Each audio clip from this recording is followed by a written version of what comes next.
Well, the Eastern Pacific is pretty active. In fact, we have another tropical storm, our fourth named storm of the 2018 Eastern Pacific season.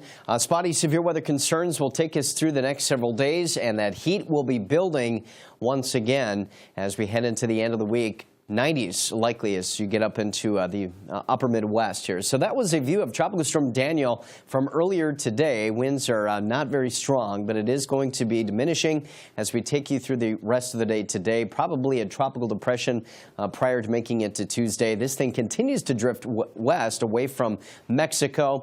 The National Hurricane Center, though, keeping an eye on 3 other waves. This particular one has a high probability of tropical formation within the next 5 days. We'll continue to watch that. Meanwhile, we had some heavy rain in the Midwest once again. That's a shot from Dickinson County, Iowa, and a lot of heavy rain fell from Saturday into Sunday. And this follows what we had last week. So again, a couple of rounds of very heavy rainfall within these areas, leading to some extensive flooding. Here's how much rainfall fell at Fort Smith and Sioux City, Iowa. All daily rainfall records from yesterday. Even Augusta, Georgia, sitting at 1.57. So we do have some flood watches in place from Sioux Falls down to just north of Omaha. Could see some half-inch to 1-inch tallies there. Chicago, some heavy rain on the way, as well as Indianapolis, St. Louis, and Louisville. Some spots to the Ohio Valley. Could see close to 2 inches with another area of low pressure very slowly churning through the midsection of the nation. There's your heat advisories for today, including parts of Alabama, Georgia, South Carolina. Triple-digit heat indices, maybe even up to 108 in Columbia.